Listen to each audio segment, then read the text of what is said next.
नमस्कार, मैं हूं खान। दिन भर की खबरों में सबसे पहले डालते नजर आज के मुख्य समाचारों पर। Rising Rajasthan global investment summit 2024 का उद्घाटन।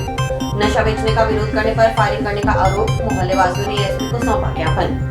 कई बेरोजगार युवा हुए लाभान्वित तो कई लौटे मायूस। एक दिवसीय रोजगार सहायता शिविर आयोजित। ब्लॉक स्तरीय युवा महोत्सव का आयोजन। अब खबरें विस्तार से।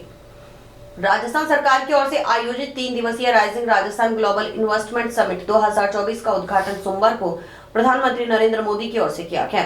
इस कार्यक्रम का सीधा प्रसारण जिला स्तर पर जंक्शन में जिला परिषद कार्यालय के पीछे सिविल लाइंस स्थित सामुदायिक भवन में किया गया।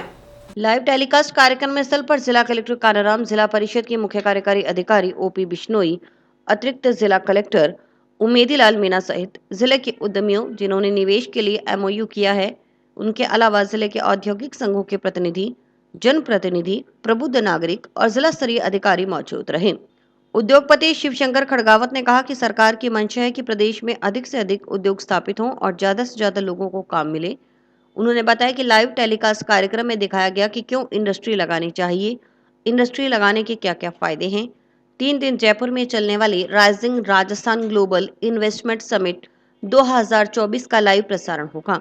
उन्होंने कहा कि इस तरह के कार्यक्रम पूर्व में भी कई हो चुके हैं, लेकिन कोई परिणाम नहीं निकला। यह स्कीम 2024 में बनी थी, लेकिन अभी तक इसका पोर्टल नहीं बन पाया है। पोर्टल नहीं बना तो मतलब सुविधाएं नहीं। उम्मीद है कि नई सरकार के कार्यकाल में इस क्षेत्र में अच्छा काम होगा। साथ ही कहा कि जब तक अधिकारी इस तरफ ध्यान नहीं देंगे, तब तक औद्योगिकरण होना संभव नहीं। तो राजस्थान को भी फायदा है, सरकार को भी फायदा है, यहाँ के आम लोगों को भी फायदा है। हमारी तो यही आशा है कि हर डिपार्टमेंट, इंडस्ट्री से रिलेटेड जितने भी डिपार्टमेंट है, वो यहाँ हमारी जो समस्याएं हैं उनका हल करें, नहीं कि हमारे लिए नई नई समस्याएं पैदा करें। वैसे अगर इंडिया में देखा जाए तो गुजरात एक सबसे बढ़िया स्टेट है, जहाँ काम जो है वो घर पे आके समझ लिए आज अफसर कर रहे हैं। ऐसे ही पंजाब में भी हमने सुना है कि आपकी कोई प्रॉब्लम है, आपके यहाँ आते हैं। हमारे यहाँ ऐसा है कि हम लोग इनके चक्कर निकालते रहते हैं, फिर भी काम तो होता भी नहीं है। और हमेशा ऑफिसर, जब तक ऑफिसर्स काम को टरकाएंगे नहीं, तब तक यहाँ इंडस्ट्रियलाइजेशन होगा नहीं। वैसे ठीक है, हम अपनी मजबूरी से लगा रहे हैं, उसके अंदर सरकार का कोई भी रोल नहीं है। अब 2022 की स्कीम थी, इन्होंने बंद कर दिया, जबकि पहले ये था अभी 19 से लेके 5 साल तक की स्कीम थी ये, 22 से 27 तक, पर उसको बंद कर दिया। अब जिन लोगों ने अपने एप्लीकेशन लगा रखी वो पेंडिंग हो गई। आज उसको जमीन लेनी है, उसका एग्रीमेंट किया हुआ है, वो तो रोता फिर रहा है क्योंकि इन्होंने नई स्कीम लागू कर दी। नई स्कीम लागू अक्टूबर में की थी 2024 में, आज तक तो उसका पोर्टल बंद। मिटाई गई आड़ को चालू करवाने के लिए पुलिस जाब्ता उपलब्ध करवाने की मांग के संबंध में भारत की जनवादी नौजवान सभा के बैनर तले जग 1 एसडीजी के किसान सोमवार को ज्ञापन सौंपने उपखंड अधिकारी कार्यालय पहुंचे।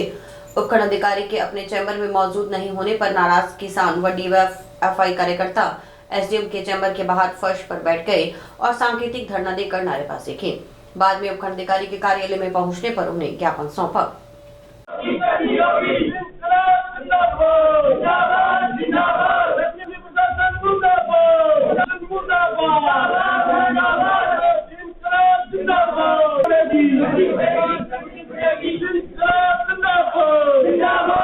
आदेश क्रमांक राष्ट्र का 2903 नंबर 2 अधिशासी अभियंता एजुकेशन विभाग ने आदेश दिए हैं कि किसान की लगातार आज चौथी बारी नष्ट हो रही है और किसान मानसिक रूप से हमारा कानाराम जी परेशान है और लगातार प्रशासन के चक्कर लगाते हुए लास्ट के अंदर ये आदेश हुआ एसडीएम साहब को भी। एसडीएम साहब से हम आज मौका में जाब्ता मांगने के लिए आए थे और उन्होंने एक लेटर दिया है हमारे को, अधिशासी अभियंता ने कहा आप एसडीएम साहब को जाकर के दे करके उनसे पुलिस जाब्ता मांगे और इस किसान की पानी की जो बारी है उसको, जो खाड़ा है उसका 3 बीघा जो 2 बीघा ढाया है उसको बनवाया जाए ताकि इसकी फसल है किसान की वो नष्ट। आज नीचे इसलिए बैठे हैं, अपने उपखंड अधिकारी महोदय से मिलने के लिए आए हैं, जबकि कुर्सी खाली पड़ी है। किससे मिले हम लोग? 26 तारीख को है जी।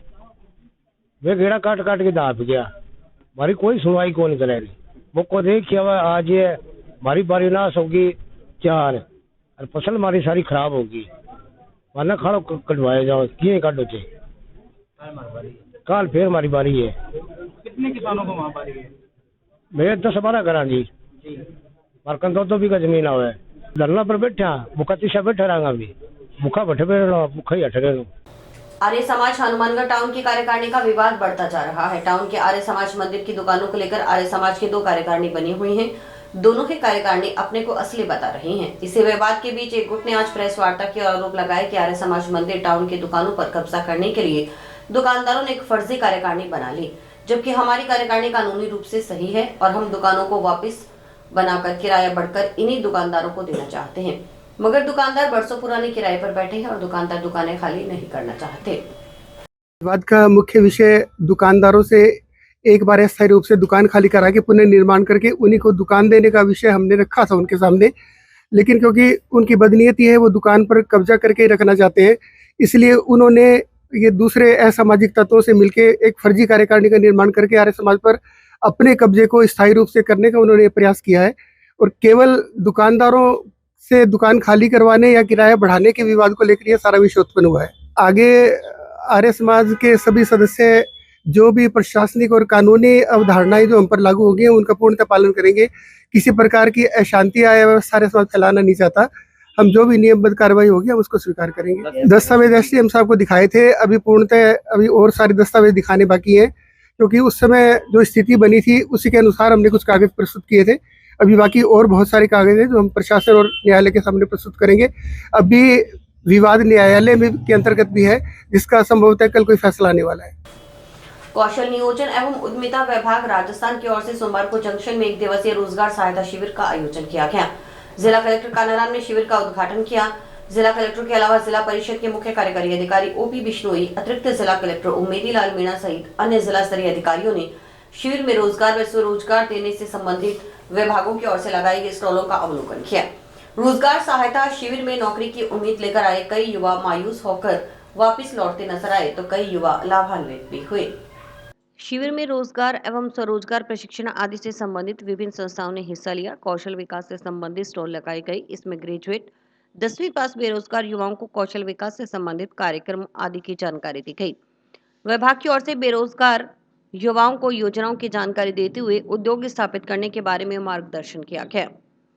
शिविर में निजी क्षेत्र की Bani milk producer company, Shri Shyam bio power company, Galaxy fertilizer, insurance sector, RSLDC आदि से संबंधित संस्थाओं व विभिन्न विभागों की ओर से 10वीं 12वीं स्नातक उत्तीर्ण, ITI उत्तीर्ण आशार्थियों के machine operator, field trainee, sales manager, bank office आदि पदों के लिए चयन किया गया।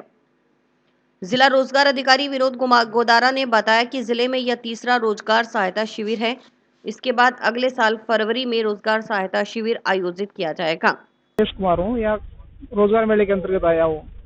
मेले में जॉब के लिए आए थे, मगर हमारे लायक जॉब है यहाँ नहीं मिली, क्योंकि मैं MA BEd हूँ। MA BEd के लिए यहाँ कोई वैसे जॉब तो है नहीं। वैसे सेल्समैन की वो जॉब है, लोन वगैरह भी है, कुछ काफी दिन से मैंने देखा है। मेला ठीक है, कोई इच्छुक हो तो ले सकता है। हमें तो हमारे लायक कुछ मिला नहीं। सेल्समैन के लिए एक फॉर्म अप्लाई किया है, यहाँ पे कुछ नहीं दे रहे। सरकार का जो टोटल फंड है ये पास आउट नहीं हो रहा है, फेल ही हो रहा है। बेरोजगार वैसे ही पहले थे, वैसे ही बेरोजगार ही फिर रहे हैं। और बेरोजगारी भत्ता भी नहीं मिला है। 2018 से फार्म भरा है मैंने, और बाद में ब्लॉक हो गया। कह रहे अब किसकी सुनवाई नहीं है, कोई सुनवाई नहीं है सरकार की, कोई काम नहीं किया है। भर्तियां निकाली है, वो कह रहे हैं पीछे वाली भर्ती है उनकी जांच कर रहे हैं, कुछ नहीं। सरकार को बड़े लेवल पर भर्तियां करनी चाहिए, और जो युवा वर्ग है उनको प्राइवेट है, गवर्नमेंट सेक्टर में उनको छूट देनी चाहिए, आरक्षण देना चाहिए, और उनको बेरोजगार नहीं रहना चाहिए। उनके हिसाब से कंपनी आ रही है, ये कह रही है कि हम आपको प्राइवेट देंगे। जो अगर प्राइवेट ही लगना होता तो हम गवर्नमेंट की तैयारी क्यों करेंगे? इसलिए हमें गवर्नमेंट की तैयारी करनी है, और गवर्नमेंट में भी इतना कोई स्कोप नहीं रहा है आजकल। तो हमें ऐसा लगता है कि ये सरकार को बहुत ज़्यादा बड़े लेवल पर भर्तियाँ करनी चाहिए, क्योंकि छोटी मोटी जो भर्तियाँ हैं उनसे मतलब देश का ना तो विकास होगा, ना अपने राजस्थान के जो युवा है वो आगे शिक्षित और बेरोजगार हो सकते हैं। वाला कोई कलेक्ट्रेट ऑफिस भेज देता है, कोई यहाँ भेज देता है, कोई कहता है वहाँ जाओ, बस धक्के खिलाने पे ही है जी सरकार। लड़कियों को दे रहे हैं रोजगार जी, हमारे वर्ग कुछ नहीं है। जो जैसे 50% दे दिया, अब जैसे BSTC की हुई है जिन भी लड़कियों की, उनको 50% आरक्षण दे रखा है। बाकी जो दलित है उनको मिल जाता है आरक्षण। बाकी ये दिव्यांग कोटे वाले, विधवा, उनमें आ जाता है। फिर पुरुषों के लिए बचा कितना है, कम से कम मतलब 20% ही बचा है पुरुषों के लिए, उसमें भी कैटेगरी वाइज आ जाता है, तो बचा कितना है अपने लिए। ये मेरा सरकार से बहुत बड़ा सवाल है। आज अपने डिस्ट्रिक्ट में तृतीय रोजगार सहायता शिविर आयोजित किया गया है और माननीय कलेक्टर महोदय सर द्वारा इसका उद्घाटन किया गया है। CO सर, ADM सर और बाकी डिस्ट्रिक्ट लेवल के जो ऑफिसर्स हैं वो भी यहाँ पर उपस्थित है। तकरीबन 20 के लगभग हमारे जो रोजगार या स्वरोजगार देने से संबंधित हैं वो डिपार्टमेंट है, कुछ एम्प्लॉयर हैं वो भी उपस्थित है। इसके अलावा कौशल विकास से संबंधित भी हमने यहाँ पर स्टॉल लगाई है, जिसपे जो भी बेरोजगार बच्चे हैं, ग्रेजुएट या 10th पास हैं, वो भी इसमें पार्टिसिपेट कर सकते हैं। तो इन लोगों को अलग अलग डिपार्टमेंट से वो अपनी योजनाएं, उद्योग किस तरह से स्थापित किया जा सकता है इसके बारे में गाइड कर रहे हैं। कौशल विकास से संबंधित जो सेंटर्स हैं वो कौशल विकास से संबंधित अपने प्रोग्राम, जो कोर्सेज चल रहे हैं उनका ड्यूरेशन, इस तरह की जो चीजें हैं वो उनको अवगत करवा रहे हैं।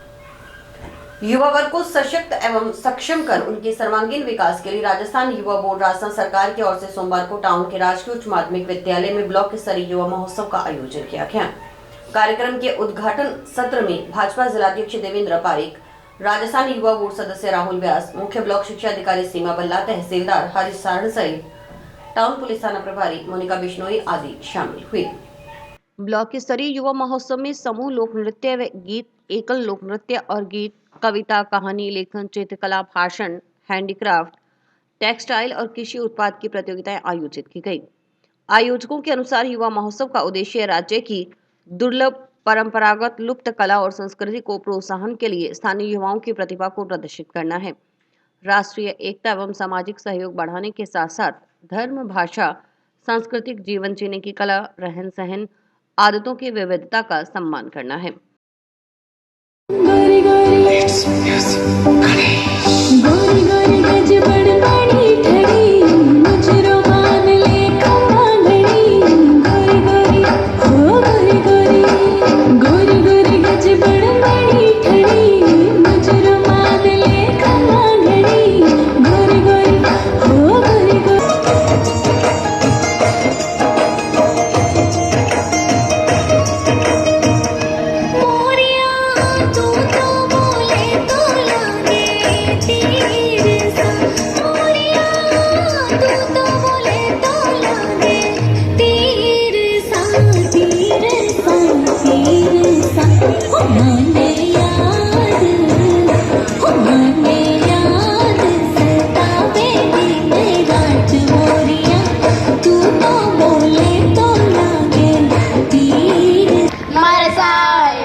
ब्लॉक स्तरीय युवा महोत्सव है। इसमें बच्चों को जो लोक कलाएं जो लुप्त हो रही हैं, हैंडीक्राफ्ट्स हैं, कुछ स्मार्टना है, इस तरह की कलाओं का डेवलपमेंट, उनका बच्चों का विकास करने के लिए, उन कलाओं को जीवंत रखने के लिए इस कार्यक्रम का आयोजन किया जाता है।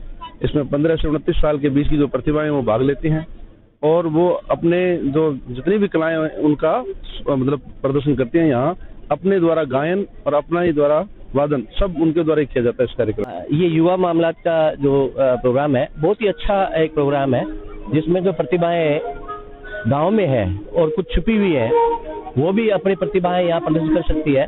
और साथ में जो अपनी पुरानी संस्कृति है विलुप्त होती जा रही है, उस संस्कृति को वो जो है जिंदा रखने के लिए एक सबसे अच्छा मंच है। अब इतने सारे लोग आए हैं, इन्होंने जो है इनके द्वारा बच्चों द्वारा की गई प्रस्तुति देखी है, तो इससे वो बहुत ही ज्यादा जो है सीख पाए कि हमारी ये परंपराएं भी थी।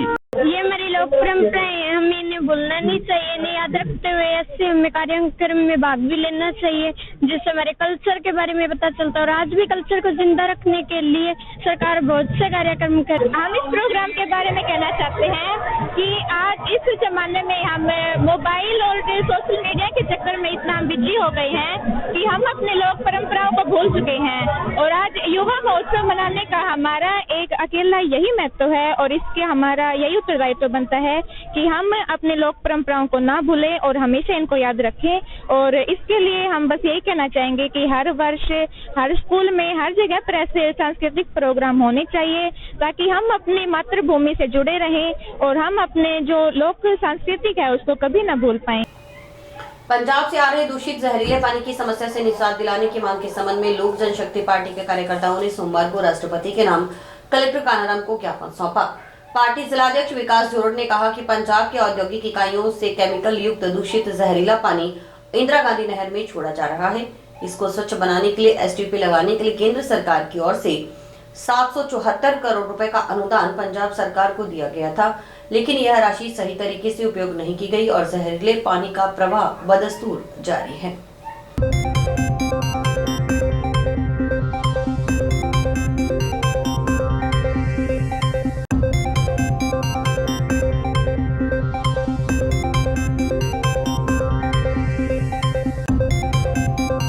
हम पंजाब सरकार से जो दूषित पानी राजस्थान में आ रहा है उसके लिए राष्ट्रपति महामहिम को कलेक्टर महोदय हनुमानगढ़ द्वारा मार्फत एक ज्ञापन दिया है, जिसमें बताया है कि हमारे राजस्थान के 11 जिले जो गंदे पानी से प्रभावित हैं, बीमारियां कैंसर जैसी बीमारियां गंभीर बीमारियां पनप रही है, काला पानी भेज रहे हैं। भारत सरकार ने 774 करोड़ रुपए का अनुदान पंजाब सरकार को लिए इसलिए दिया था ताकि राजस्थान के अंदर जो गंदा पानी आ रहा है उसको रोका जा सके और उसका कोई बंदोबस्त किया जा सके। लेकिन पंजाब सरकार, निकम्मी सरकार ने क्या किया, वो 774 करोड़ रुपए भी गबन कर गए और उसका कोई लेखा जोखा कहीं सिस्टम नहीं दिखाया और गंदा पानी आज भी आ रहा है। हम इसलिए ज्ञापन दिया है ताकि यहाँ राजस्थान के अंदर 11 जिले जो प्रभावित हो रहे हैं वो बच सके। राजस्थान के अंदर जो पंजाब से दूषित पानी आ रहा है उसकी वजह से बहुत सी बीमारियां फैल रही हैं और इस गंदे पानी रोकने लिए हमने आज हर जिले के अंदर राष्ट्रपति के नाम और कलेक्टर साहब के माध्यम से ज्ञापन दिए हैं कि इस दूषित पानी को रोका जाए। इसके संबंधित हमने पहले भी ज्ञापन दे चुके हैं।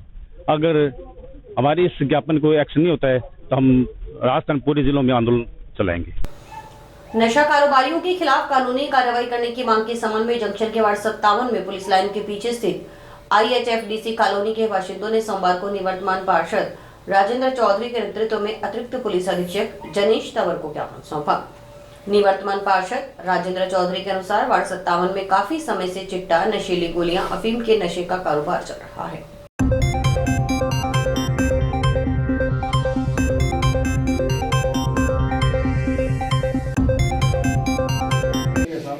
पुलिस लाइन के पास में ना रात को 5 राउंड फायर नजर, जबकि आपकी पुलिस लाइन बिल्कुल साथ में जो आपके कल की बात है। आपके इन्होंने मुझे 1 बजे बोल, अब मैं उसका कारण बताता हूँ। क्या कारण यह साहब, वहाँ पे आई थी 10-12 साल 200 में नाजायज लोग मतलब एक तो उसके अंदर कन्हैया नाम का बैठा है जो कि मर्डर किया था, आज से कम 7-8 का 5 एक वहाँ पे बैठा है क्या नाम पे कल से जो रेलवे में लूट हुई थी ना, वो गया। हम सभी जो है माननीय वार्ड नंबर 57 के लोग IHSDP कॉलोनी के नागरिक हैं सभी, और पुलिस अधीक्षक साहब से मिलने आए थे। IHSDP कॉलोनी के अंदर जो है 100 कमरे तो अलाटमेंट है, बाकी सब नाजायज हैं। नाजायज लोगों में जो भी वहाँ बसा हुआ है वो अवैध गतिविधियों में लिप्त है, यानी कि वहाँ चोरी, स्मैक, अफीम, चिट्ठा, जो मर्जी आप खरीद लो। और वहाँ सारे दिन है ना लोगों की आए जगह भीड़ लगी रहती है, नशा बेचने खरीदने वाले आ रहे हैं, कोई बेचने वाला आ रहा है, और इस प्रकार मतलब कि वहाँ गुंडागर्दी इतनी, अभी कोई पड़ोस में बोल ही नहीं सकता। अब ये जो गरीब लोग हैं, कोई रिक्शा चलाता है, कोई घरों में काम करता है, ये सब झाड़ू पोछे लगाने वाले लोग हैं या रिक्शा चलाने वाले लोग हैं। ये थोड़ा भी विरोध करते हैं तो वो बदमाश प्रवृत्ति के आके कभी डंडा, लाठी, गंडासे से मारपीट कर 2-3 बार तो इनके साथ मारपीट होगी, फायरिंग होगी। अब जैसे रात ही बता रहे हैं कि फायरिंग हुई। हम आए थे यहाँ पर SPG की पेश होने के लिए, क्योंकि हमारे आवाज चौकी वाले सुनते नहीं है। जब चौकी वाले को कहने के लिए जाते हैं तो चौकी वाले हमारे को डांट के भगा देते हैं। जब अगर आते हैं तो हमारे लोगों को इधर थप्पड़ लप्पड़ करके चले जाते हैं और उन लोगों को फोन करके कह देते हैं कि तुम लोग साइड हो जाना, हम आ रहे हैं गाड़ी लेके, तो वो छुप जाते हैं। ठीक है, और शेरू, कन्हैया सब मिलके हमला करते हैं। बाहर से भाड़ा किराया पर गुंडा मंगाते हैं वो। एक संजय है, एक बग्गी है, शेरू है, कन्हैया है, पंकज है। इतने के नाम तो हम जानते हैं, बाकी जो भारे पर गुंडा लेके आते हैं उनको हम नहीं जानते हैं। हमारे घर पे 11 बजे रात को उसने 5 गोली फायरिंग किए थे। क्या काम करते हैं ये लोग? ये लोग चिट्टा बेचते हैं, गोली बेचते हैं, नशा पता करते हैं और सारे दिन अभी भी जाके वहाँ पर देखो तो 10-20 लोग उनके घर पर बैठे होंगे। अगर पुलिस वाले को फोन करते हैं तो वो फोन करके पहले उनको भगा देते हैं और हमारे बात को कोई सुनवाई नहीं लेते हैं। तो आपके घर पे क्यों फायरिंग की? हमारे घर पर इसीलिए एक का लड़ाई होते हैं तो पूरे मोहल्ले में फायरिंग कर देते हैं। जो बिहारी लोग हमसे डर के रहो, जो चुराने के लिए जाते हैं उनके भी फायरिंग करते हैं। पुलिस लाइन के पास बिहारी कॉलोनी में कुछ नशीले पदार्थों के बेचने की शिकायतें प्राप्त हुई हैं। आज कई लोगों ने मिलकर रिपोर्ट पेश की है, जिस पर COCT से जांच करवा के और प्रभावी कार्रवाई करवाई जा रही है। सुरेशिया चौकी के ऊपर आरोप लगा रहे हैं सर ये कि पुलिस को सूचना देते हैं तो वो लोग मुलजिम को सूचना दे देते हैं। इस बात की जांच तो करा रहे हैं, लेकिन ऐसा तो नहीं है, फिर भी जांच करवा रहे हैं। समाचार अभी और भी हैं, देखते रहिए स्काई चैनल। नमस्कार दोस्तों, मैं डॉक्टर निधि डोंगरवाले फोकस नागपाल आई हॉस्पिटल से, जो 40 साल से आंखों की बहुत अच्छी सर्विस दे रहा है। आपको ये बताते हुए मुझे खुशी हो रही है कि अब चश्मा निकालने का ऑपरेशन जो लेज़र द्वारा किया जाता है, जिसे लेसिक कहते हैं, वो यहाँ पर शुरू हो चुका है। लेसिक यानी लेज़र द्वारा आपके आँख का चश्मे का नंबर हटाया जाता है। ये चश्मे का नंबर हटाने के लिए लेज़र किरणों का प्रयोग किया जाता है। हमारे यहाँ हनुमानगढ़ में आधुनिक तकनीक की मशीनें हैं जो FDA अप्रूव्ड है, जो आपकी आंखों के लिए बहुत सुरक्षित है। बिना नुकसान के आपका चश्मे का नंबर हट जाएगा। लेसिक ऑपरेशन से मरीज़ को घबराने की कोई ज़रूरत नहीं है, क्योंकि इस ऑपरेशन में आपको आँख में कोई टीका लगवाने की ज़रूरत नहीं है।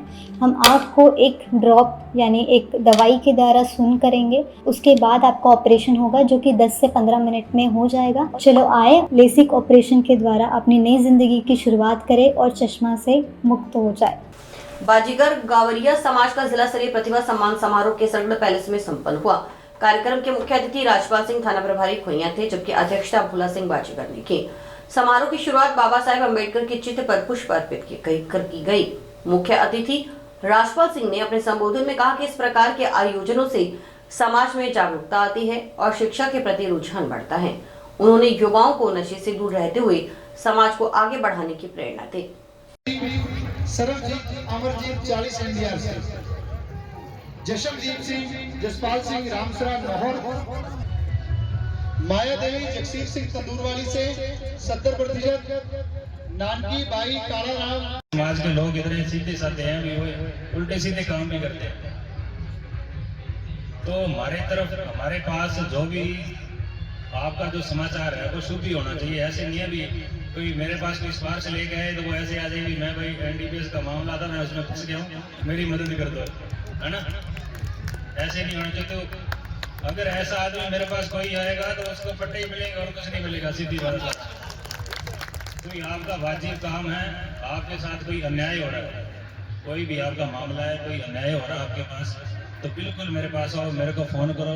आपके साथ ये गारंटी देता हूँ कि अन्याय नहीं। तो जो बाजीगर ग्वारिया समाज का जिला स्तरीय कार्यक्रम था, उसमें आज हम लोगों ने जो हमारे समाज की प्रतिभाएं हैं, जो बच्चे हैं 10वीं और 12वीं जिन्होंने 70% अंक प्राप्त किए हैं, उनको आज हमने यहाँ समाज की तरफ से सम्मानित किया गया है। और जो खेलों के अंदर जो जिला स्तरीय खेल चुके हैं, जो स्टेट लेवल में खेल चुके हैं, जो हमारे समाज के नेशनल लेवल में या अंतर्राष्ट्रीय लेवल में जो बच्चे खेल चुके हैं, उनका भी यहाँ पर आज मान सम्मान किया गया है। और समाज के अंदर जो एडवोकेट हैं या नए कर्मचारी हमारे जॉब लगी है जिनकी, उनको भी हम लोगों ने यहाँ पर सम्मानित किया गया है। और समाज में जनप्रतिनिधि जो हमारे सरपंच, पंच, डायरेक्टर, जिला परिषद, जो भी समाज के जिला के लोग हैं, आज उन लोगों को सम्मानित किया गया है। और साथ में ही उनको एक समाज को इकट्ठा करके ये संदेश भी दिया गया है कि अपने बच्चों को, जो आज प्रदेश के अंदर जो नशे का चलन है ये बहुत अपनी जड़ें जमा चुका है, इस नशे से बच्चों को बचाने के लिए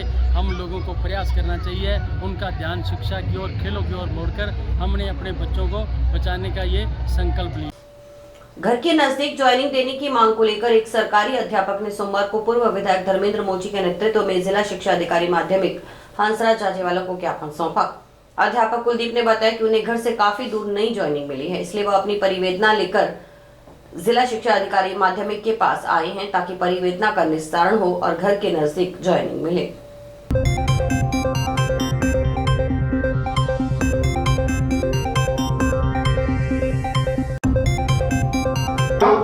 पहले जो पत्र आप उसको दो, इंची स्थान बताओ कि वो अपना इंची स्थान दे तो यहाँ पर एक एडजस्ट कर देते। ताकि आपकी हमेशा यही शिकायत है। अब इतनी भीड़ हो रहा है, कहाँ नहीं चाहिए बता दो मेरे को।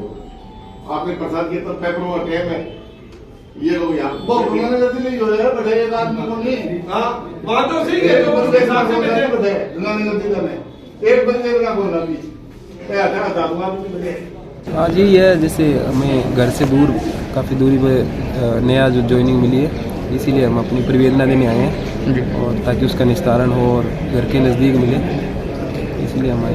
नहीं, लिस्ट तो नहीं तैयार हुई थी, अभी समायोजन के लिए बोला हुआ था। जैसे हमारा स्कूल है वो 8वीं से सीनियर हो गया जी, तो इसीलिए जो सीनियर स्कूल में जो टीचर्स थे उनको दोबारा से नया स्थान दिया है जी। तो नहीं, लिस्ट तो नहीं तैयार हुई, डायरेक्ट ट्रांसफ़र ही हुआ है जी जी। 7 तारीख को ये लिस्ट आई है जी, इसमें हमारा ट्रांसफ़र है वो नई जगह पर। तो यही है कि हमें दूर ना दिया जाए, नया स्थान है वो जी, और सूटेबल जगह पे दिया जाए ताकि अप डाउन में प्रॉब्लम ना हो। जंक्शन के गांधीनगर स्थित कल्याण भूमि व देवभूमि में श्री नीलकंठ महादेव सेवा समिति की ओर से करवाए जा रहे निर्माण कार्य जन सहयोग से निरंतर जारी है। समिति अध्यक्ष अश्विनी नानंग ने बताया कि पिछले दिनों लंगर हॉल, सत्संग हॉल व संत निवास का लोकार्पण विधायक की ओर से किया गया था। संत निवास में संतों के रहने की व्यवस्था है, संत निवास में हर तरह की सुविधा उपलब्ध है। उसके बाद रुके हुए अन्य कार्य भी पूर्ण करवाए जा रहे हैं। भगवान को पुष्प चढ़ाने के लिए दुकान का निर्माण करवाया जा रहा है, साथ ही जूता घर भी बनाया जा रहा है।